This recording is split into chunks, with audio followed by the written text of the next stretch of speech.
anthropology and sociology, they said, well, language use is not just sentences or words, but actual text and talk. So in linguistics, people develop text grammars. In anthropology, as you know, of the work of Delheims and others, people started to study communicative events.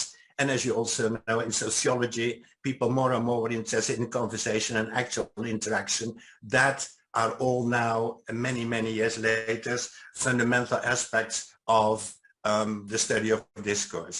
And within this whole huge field of discourse studies in many, many disciplines of the humanities and the social sciences, towards the end of the 70s and beginning of the 1980s, in several countries, also people were saying, well, there is a very fundamental dimension missing in discourse study. We should not just study the structure of discourse, studies of coherence and macro structures and all kinds of other things. We should also pay attention to the more critical socio-political aspects of discourse. Discourse also has to do with power and power abuse. So just to mention an interesting book at the end of the 1970s, Roger Fowler and others edited a book called Language and Control, and there produced also the first studies of what they called critical linguistics.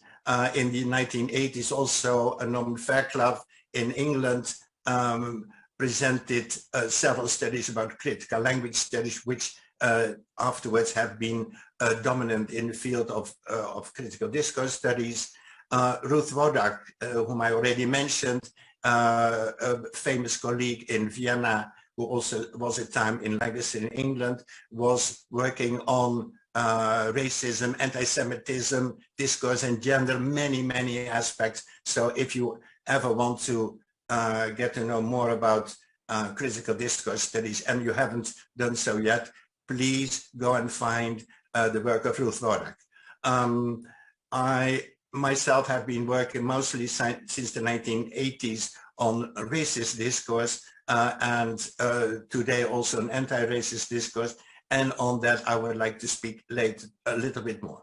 So today critical discourse studies is a large domain of studies, of journals, of congresses, and so on. It is very popular also in Latin America, and I now am hearing that also in Southeast Asia, for example, critical discourse studies is a field now being practiced by people in many, many disciplines. So I'm very glad to hear that.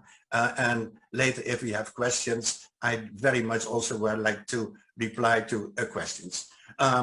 Let me just briefly say a little bit about my own work so that you know my development. And if you want to read about that, many of these studies are on my website and will be on my website. So if you want to read more, many of the papers and even books are there. Strangely, although today we are fundamentally speaking about a topic so important as Holocaust denial and genocide denial, racism denial, denial also of the climate catastrophe, many forms of denial and fake news and so on. I began my studies in the 1960s, many, many years ago, on studying French poetry.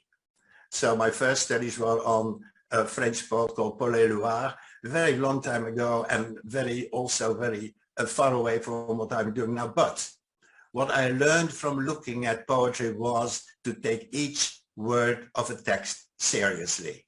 And that sometimes what is written there is not exactly explicit. You have to literally learn to read between the lines and behind the lines. That was one of the things I learned from studying poetry many, many years ago.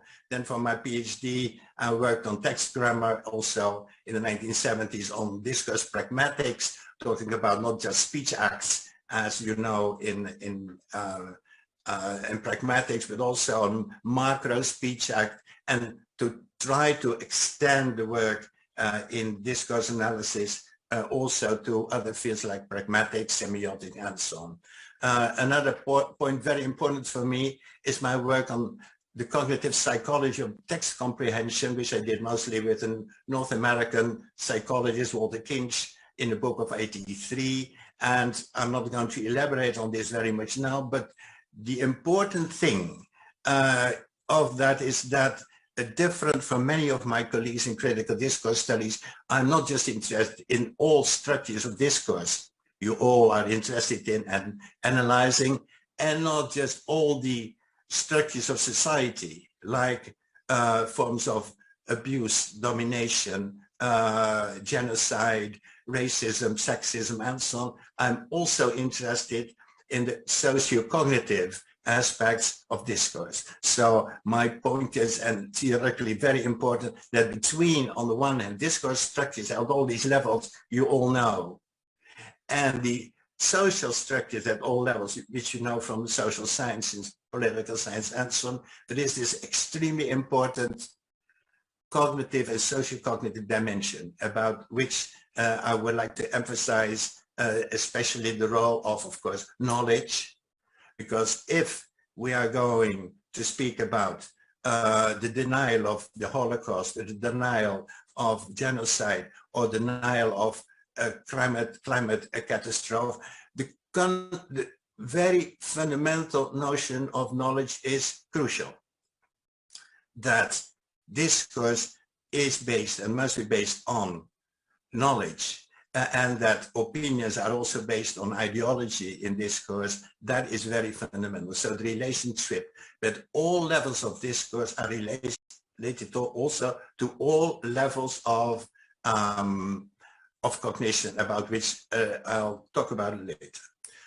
So when I said that in the beginning of the 1980s, I began to study also racist discourse, first in my own country in Holland, and then also in many other countries in Europe, in North America, and also in Latin America.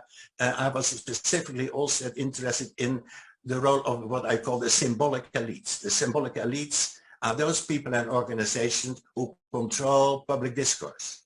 And this is extremely important because we should not just talk about discourse structures, but also about the production of discourse, as we also know in psychology of discourse, but also in the kind of social structures and people who are responsible for this kind of thing, the symbolic elites. So very often, as I will see later also, very often people are blaming the people, for example, in study of populism, for spreading on, for example, social media, like Facebook and so on, all kinds of forms of racism, xenophobia and sexism.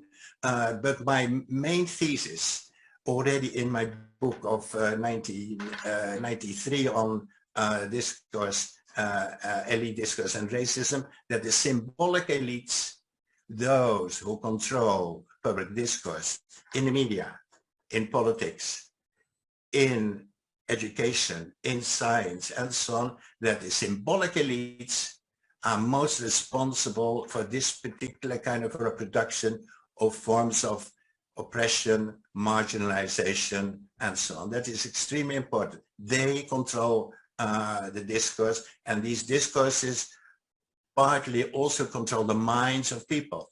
When you control public discourse, you also control public minds. That's very important. So that was the study I began in the 1980s, and many of the theories are now today much more sophisticated with the help of many people in many countries. We now know much more about it, and this idea that the symbolic elites, those who control public discourse, have such a prominent role, I would like to emphasize today because it is still valid today. Later in the discussion, we may see if, for example, the emergence of the social media has changed that. People would say, no, this is not only the symbolic elites who now have access to public, the public mind, the public cognition, but also many other people. And the point is, if that is really true in the sense that they are a majority, if not maybe the symbolic elites through the powerful institutions which exist, still have a very important way of controlling other people. I also have been working in the 1980s on the analysis of news, and that time very little work was done on discourse analysis of news. Today, that's a very important important aspect of critical discourse studies. Again, if today we are talking about notions like fake news, we first have to know what news is. And I think for the analysis of fake news, we also need a good theory of news production, news comprehension, and especially how it is possible that people, although well educated, are reading, selecting, and comprehending and accepting fake news. So just the notion of fake news, which is now a very popular notion with many books published, what I am interested in is a profound analysis in many disciplines of what that exactly it means. So one of the things I would like to stress, for example, is that fake news is not just the news we now read in the social media. There have been lots of fake news, many events until today. So fake news is nothing new. Fake news we have been having for many years. Another topic I would like to emphasize is the notion of ideology. As you well know, ideology has been studied in many disciplines, especially in philosophy and the social sciences, since Marx, Engels, and many others more than 100 years ago. The funny thing is that although in psychology, for example, we learn a lot about the structure of the mind, for example, about the structure of knowledge, and so on and so on. If you go into psychology or even cognitive social psychology, there is virtually no study of what ideologies are. So I wrote a book about it at the end of the 1990s, which was just for me an introduction to explore what it is. Now, cognitively speaking, obviously ideologies are here in the heads of people. But what the structures are of these ideologies, for example, the kind of ideologies which are at the basis of Holocaust denial, or racism denial, or sexism denial, and other kinds of denials, we have to know what the structure of these ideologies are and how they are related to other structures of the mind, attitudes we have, for example, about immigration, or many other aspects which are crucial topics in everyday life. Another point very much important, which I already mentioned, is the work I began to do. All this is just beginning, in the sense that we need many more books to treat this particular kind of thing. So one of my last books is about knowledge and discourse. And again, until I started to write that book, I had no idea myself how much knowledge is crucial to understand and to produce discourse. Knowledge is everywhere at all levels in discourse, not only in presuppositions and definite articles and many other grammatical structures. Knowledge is everywhere in discourse. Without a fundamental comprehension of knowledge, we simply don't know how discourse works. It's extremely important in communication, in everyday in conversation, in talk, and so on and so on. I urge many people, especially if you're interested in fake news and distortion, you cannot understand what this is all about if you don't know what knowledge is and how knowledge is being shared in epistemic communities. That is very important.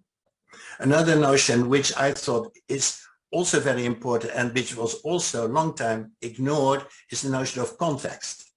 So one of the things I also would like to stress is we, of course, are typically in discourse studies and linguistics focusing on the actual text, talk, messages, and so on. But crucial, not only for pragmatics and other disciplines, is also the communicative context. Who is speaking, when, where, for whom, with what goal, and so on and so on.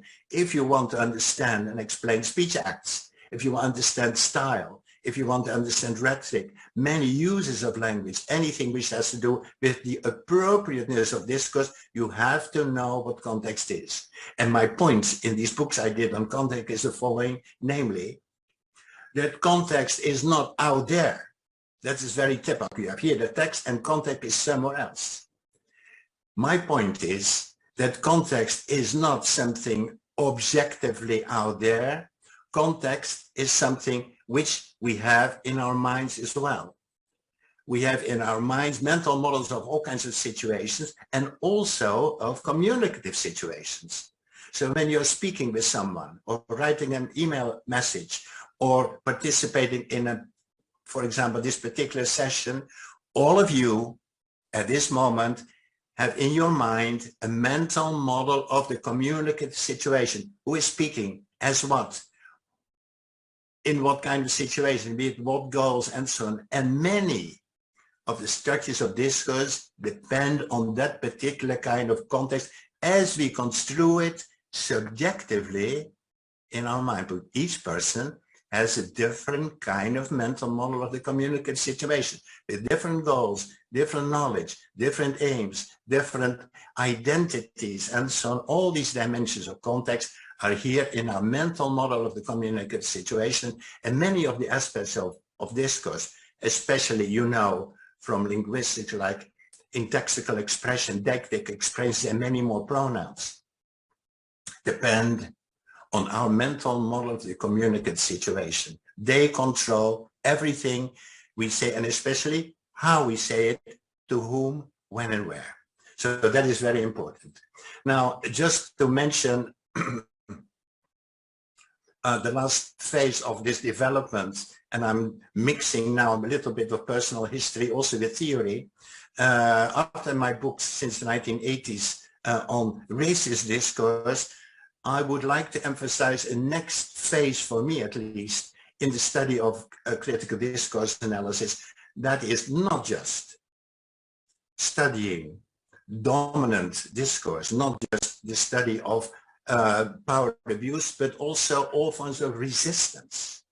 It is crucially important that we should not just study racist discourse, but also anti-racist discourse, and not just sexist discourse, but also feminist discourse, and so on.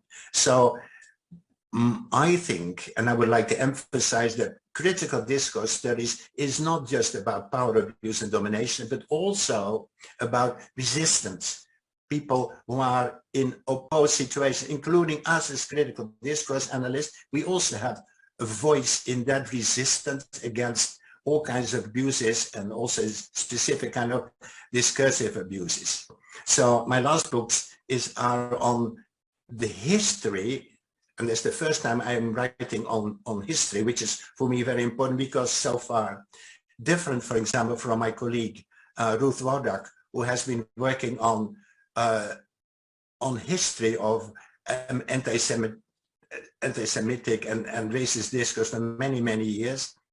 I had never worked on the historical dimension. So what I did for several years was to study how in history people have been resisting racism in Europe and in the United States and in Brazil. And especially, of course, in the work people and the publications of people against slavery in many countries. So the first anti-racist discourses in many countries were against racism, and then later also in the 20th century against all forms of racism, as we know also in, for example, the civil rights movement, Black Lives Matter in the United States, and the same thing in, for example, anti-Semitism. So one of the chapters of one of these books is specifically the history of how people, especially Jewish people in the 19th century in Europe, resisted the first beginnings of anti-Semitism and anti-Semitic discourse, which had an influence until precisely the Holocaust in the 20th century. So if you read the history of the resistance against anti-Semitism, you see how different kind of structures remain active until today, how not only anti-Semitic discourse was for more than 100 years popular already in Germany, but also how many scholars, many of whom are now forgotten in, for example, in Germany and other countries, were resisting and analyzing in a very detailed way what the structures and strategies were of this particular kind of anti-Semitic discourse. I just already mentioned that I am not a specialist on the Holocaust denial. But many of the structures involved there and the denial of oppression are very old structures which already were there, especially, for example, with Protestant professors in Germany after 1815 and after the defeat of Napoleon and against the French Revolution and so on and so on. So there was already in the 19th century already a tradition of undemocratic, illiberal discourses, and against which many, especially also Jewish scholars, already from then until the 20th century, with work of Hannah Arendt and many others, already were formulating these kind of things. So I was learning a lot about the fact that many of the kinds of struggle today we have in critical discourse analysis already existed in Brazil, in the United States, in Europe, and many other countries to resist this particular kind of racism. Now, to round this kind of theoretical dimensions, I think are very important. I've just mentioned what I'm working in now because that is hardly published, so that's at least one thing you can't know yet. Namely that I've been working especially also on the discourse of social movements. So already these books on anti-racist discourse were framed in the theory of discourses of social movements. So I'm interested in how social movements talk among themselves, how they communicate, how they produce leaflets, manifestos, and many other kinds of things. So at this moment, I'm beginning to write some papers and also a book, which is simply called Social Movement Discourse, and which is about all the dimensions of discourse which are relevant specifically for people in social movements. And the anti-racist movements and the abolition movement and the anti-racist movement in various countries are just examples of this particular kind of social movement. And to apply this also to a situation of today, I specifically focus on the people who have been assisting refugees in Western Europe. So I wanted to know, we suddenly have what in Europe and the rest of the world was called the refugee crisis, which rather was a political crisis of Europe. And I'm interested in how people, ordinary people, men and women, especially women, were active helping people at train stations, at borders and so on, with clothes and food and shelter and so on. So I'm very much interested in that particular book to apply to the situation of today, namely how refugees in Europe are welcomed in an atmosphere where the prejudices against refugees are very, very dominant in many, many, many countries. And not just in poor countries who have no money to support them, specifically, and that's another thing we need to explain, in rich countries in Northern Europe, in my own country in Holland, in Germany, in Scandinavian countries, in England, where many, many official policies and people with lots of power, the tabloids I just mentioned already, have been against refugees since a long time. And much of the work I did on racism in the media many, many years ago apply today still, and not just in the tabloids, but also, of course, in social media. So much of this work is relevant until today. And my point now is this, that not only all of us should do this critical analysis of social media and everyday media, traditional media, but also to be solidary with the few people who go out and fight and struggle against this particular kind of thing. So the people who are anti-racist, the people who are helping refugees, and people who, wherever in the world, are participating in social movements, in NGOs and so on. They appear to be many, but if you compare to the majority in parliaments in many countries, I'm afraid so far we have not much to say. So this is just a brief mention of some of my own work and how it is related today. Now, what I would like to emphasize today is the following. That, of course, each of us are interested in our specific area of linguistics, social linguistics, cognitive linguistics, social analysis, pragmatics, and all the fields of discourse we have. But what I would like to emphasize today for you especially, is not given another introduction to the theory of my theory of discourse studies, but to say, what can we do today in discourse studies for the major international problems? I think that's extremely important, that we should not just continue as usual, what the politicians already do and what most scholars also do. We should ask ourselves, what can we do at this moment to critically analyze and contribute to the fundamental problems of today? I will just mention things, and that, of course, for all of you, that is just obvious, but it still needs to be mentioned. First of all, of course, the climate disaster. I'm not saying climate change because it's already an under describing what is happening. This is a climate disaster which is relevant for all people. So we should ask how, for example, work in critical discourse study is also being relevant for this particular kind of thing, especially, and since denial is a keyword today, also people who are denying this particular kind of thing. So I just read yesterday or today, I think in The Guardian, that the denial of climate change is diminishing, what does not mean that there is no, in many websites and many social media, there is still a lot of diminishing, euphemizing the climate disaster, which is of course relevant for all people.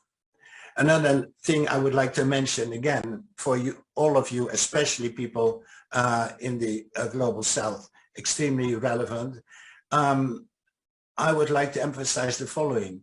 We have many books now on racism and now also on anti-racism. We have many books on sexism. We have studies of Me Too. We have many ways of the way women are being discriminated in the world. But there's practically no study in discourse analysis, discourse study about poverty. So we have in our Center of Discourse Studies here in Barcelona, we have many books on many topics, but there is virtually no section of books on how poverty is being studied also from a discourse point of view. This work of my colleagues in Latin America, for example, in Brasilia, colleagues of mine who are especially interested in the discourse about homeless people. But this is just one dimension, but there are many other forms of poverty in the world, incredible poverty. And we don't have to read the studies of Piketty in France about capital to know that since the 1967, especially since the 1980s, the rich people are getting much richer and the poor people get more poorer and poorer. And I think it's extremely important for each of you, especially if students are listening to me, not just study the traditional way of doing critical discourse analysis, but going out there and see in many ways how the discourse about poor people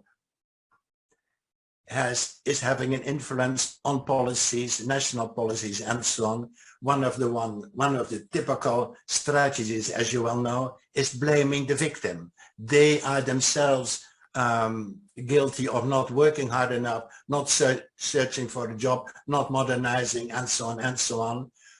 Blaming the victim is one of the fundamental strategies of the discourse about poverty. So I think it's extremely important for hundreds of millions of people in the world that we also in critical discourse study much more discourses about all kinds of dimensions of poverty. Who is poor? What are the causes of poverty? What is being done about it? And so on and so on. That's very important. I already mentioned, but I have to repeat again, also extremely important as a fundamental problem we should deal with much more is, of course, all kinds of sexism, machismo, patriarchy, and so on, relevant for all women, for all men and women, especially women. Happily, also for the journals we edit, there are many, many women contributing papers on all these aspects of sexism in all dimensions of everyday life. This still remains extremely important. I'm very happy that many, many women in scholars in many disciplines are working on this. There are disciplines, congresses, journals, and so on who work on this. Also, from the perspective of critical discourse analysis, I already mentioned the work of Ruth Wodak, but there are many other women in critical discourse study. One woman I would like to mention, especially in Southeast Asia, my colleague and friend Michelle Azar in Singapore, who has been propagating also what she called feminist critical discourse studies. For all of you who are interested in the role of women in critical discourse studies, that is very, very important hierarchy. I already mentioned structural poverty, but also, of course, classism. That again, together with poverty, classism is something we need to understand much more about. And many people, like, for example, Norman Fairclough and others in Britain, have been studying that perspective of this critical discourse study. That simply remains a very important thing. So besides poverty, everything which has to do with classism against working people and so on is also extremely important. Today, if I make a list of these fundamental major international problems, many of you have been reading a lot about populism and the extreme right. A colleague of mine and compatriot, Klaus Mulder, who works now in the United States, is writing about this very much. He has very good books. He also publishes articles in the Guardian and so on. He and many others have been writing about what populism is. But again, we are critical discourse study. If anything is relevant for discourse analysis and critical discourse analysis, it's populist discourse. And I'm happy to say that many people are now studying this particular kind of thing. But there are also many misconceptions. Populism very often is associated with people, with ordinary people, as if populism is an invention of poor people. Again, this is one of these typical strategies blaming the victim. My point and my thesis also today, I'd like to repeat, is that populism and also populist discourse is basically also coming from the elite, the extreme right. This is not just an invention of poor people, so we should not blame the poor. All people have no jobs and so on and so on. Populism is a typical discourse invented, as we say in Spanish, arriba, up there. It's very important that populism is formulated and pre-formulated by the symbolic elites at the extreme right in many, many countries. So this is the kind of people who have access, broad access to the internet, who have websites, who have extreme right journals and so on, radios and televisions in many countries, because precisely these extreme right elites are studied, especially also by Ruth Wodak in Vienna, are something we need to understand much more about. So to understand populism, it is not just a question of analyzing what everyday people say, even on social media. We are much more to understand how social media work. We first have to know how the symbolic elites at the right and extreme right have control of this social media. So if you want to study especially manipulation, fake news, ignorance and denial, we already spoke mentioned several times the forms of denial of the Holocaust, the denial of racism, denial of climate change, and so on and so on. This is extremely important. We should know, if we want to study, for example, questions of manipulation, fake news and ignorance and so on. And especially, if I mention the social media, again, it's crucial that we study and criticize, which has happily been done lately very often on Facebook and so on, and fake news also in other media, and incredible ignorance about the causes, for example, of the current pandemic and so on. If you just think about the relationship between structures of discourse at all levels, the main topics, the metaphors, even the structure of sentences, but also storytelling, also argumentation, all these levels and dimensions of discourse you all know so well. We need to study, but again, we have to study them also in relationship to the mind. But as soon as we talk about denial, it's denial of knowledge, denial of scientific knowledge. We talk about fake news. What does it mean? That again, these are lies against what is knowledge which can be shared through other media. I mentioned just the word of manipulation. I'm not an expert, but I wrote a couple of papers on manipulation. And again, how can you define what manipulation is? Now, manipulation obviously is mostly discursive. Manipulation is mostly discursive. But what happens in manipulation? You are manipulating the minds of people. You're manipulating their knowledge. You're manipulating their attitudes about important social issues. You are fundamentally manipulating their ideologies. But people can say, well, that happens also in education. When I'm as a professor, I teach students, I'm trying to influence you as well. I'm trying to manipulate your mind, right? Now, what is the difference between education, teaching, and so on one hand, and manipulation? How do we define this difference? That's not so easy. Because yes, we are in a way also manipulating through all kinds of things, like, for example, Zoom sessions like this one. We are trying to manipulate many people. Now, how do we distinguish that particular kind of manipulation from the kind of manipulation you now see in the social media when it comes to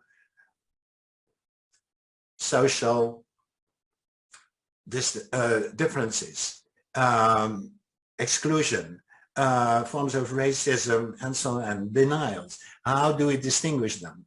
Now, there is one dimension, but that's just one dimension which needs to be analyzed much more, and that is that the manipulation is always controlling the mind of people in the interest of the person who is manipulating, and not in the interest of the people who are being manipulated. It has to do with for whom does it serve? For whom is it good?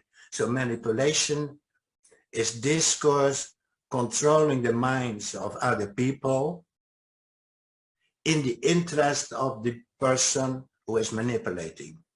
And it can be governments, it can be big companies and so on, and not in the interest of other people. So we also should analyze in structures of manipulation, whom does it serve? I mean, that I think is very, very important. So I think that this kind of critical discourse studies, looking at major international problems, I just mentioned a few, also those which have directly to do with our field, namely all kinds of public discourse. So that is extremely important. And not just only the social media, which has lots of influence. There's lots of articles in the press today. You also, if you follow the news, for example, about Facebook. Of course, this is terrible, especially when we know that more than 1 million people are using it. But we should not forget all these everyday newspapers where similar things happen. I mean, don't forget that tabloid newspapers, even today, I still have millions of readers. And that happens in Britain, it happens in Germany, and so on. And many of these newspapers are still lying about immigration, lying about refugees, lying about what happens in the rest of the world, and especially ignoring lots of fundamental things which happen in the rest of the world where people never read about. Or they will present in Europe, for example, all the good things people in Europe are doing for all these poor countries, and again, without much criticism. So I think that there are many aspects of critical discourse studies today which can be applied not only in criticizing fundamentally Twitter and Facebook and so on, but also don't forget our normal media, our normal textbooks.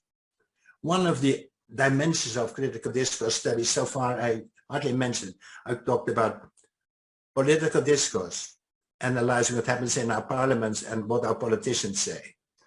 What happens in media, any kind of media, traditional media, but also social media, but also education.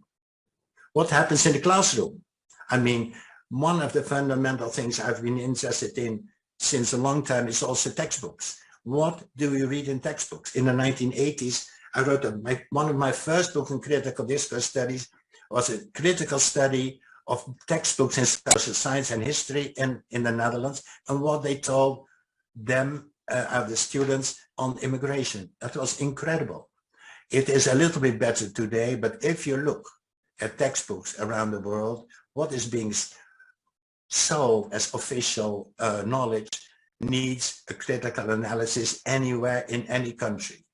So I would, those of you who are interested in education, think about the curriculum and how critical discourse analysis can be applied there, and also in textbooks. There's lots of work we can do about that.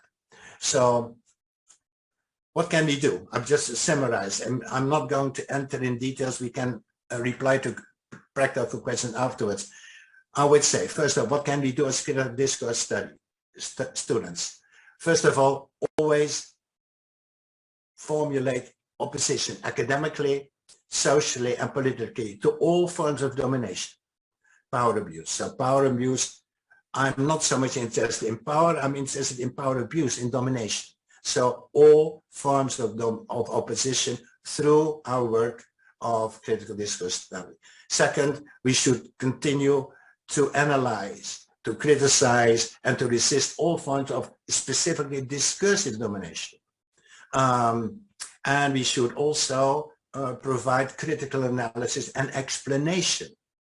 And because we can simply say, oh, there are a lot of people saying terrible things about minorities or about immigrants and so on, but we also not only should analyze what they say, we also need to explain it.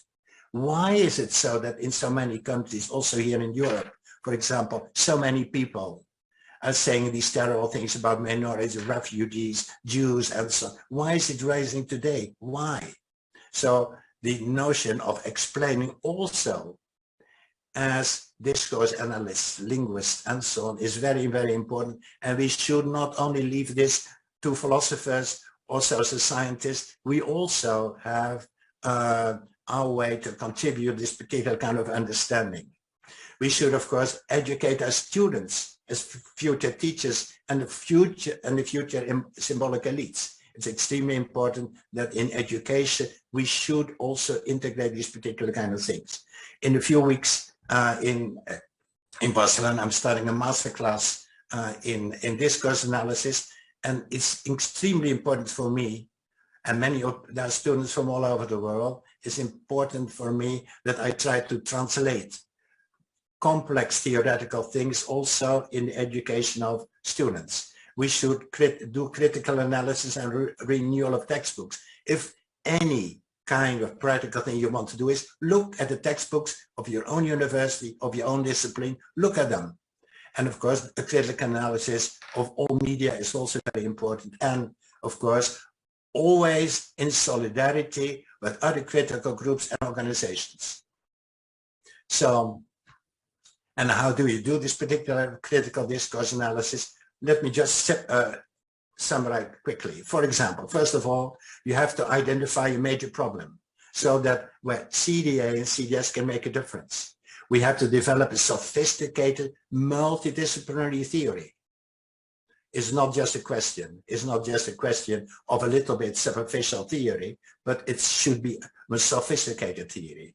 We have to relate discourse structures with social structure through cognitive structures. We should improve and develop sophisticated methods. So all levels of discourse, grammar, rhetoric, style, argumentation, storytelling, communicative context, epistemic analysis, ideological analysis, multimodal analysis also of images, and so on and so on. At all these levels of discourse analysis, we can begin to study critically what are the main problems today.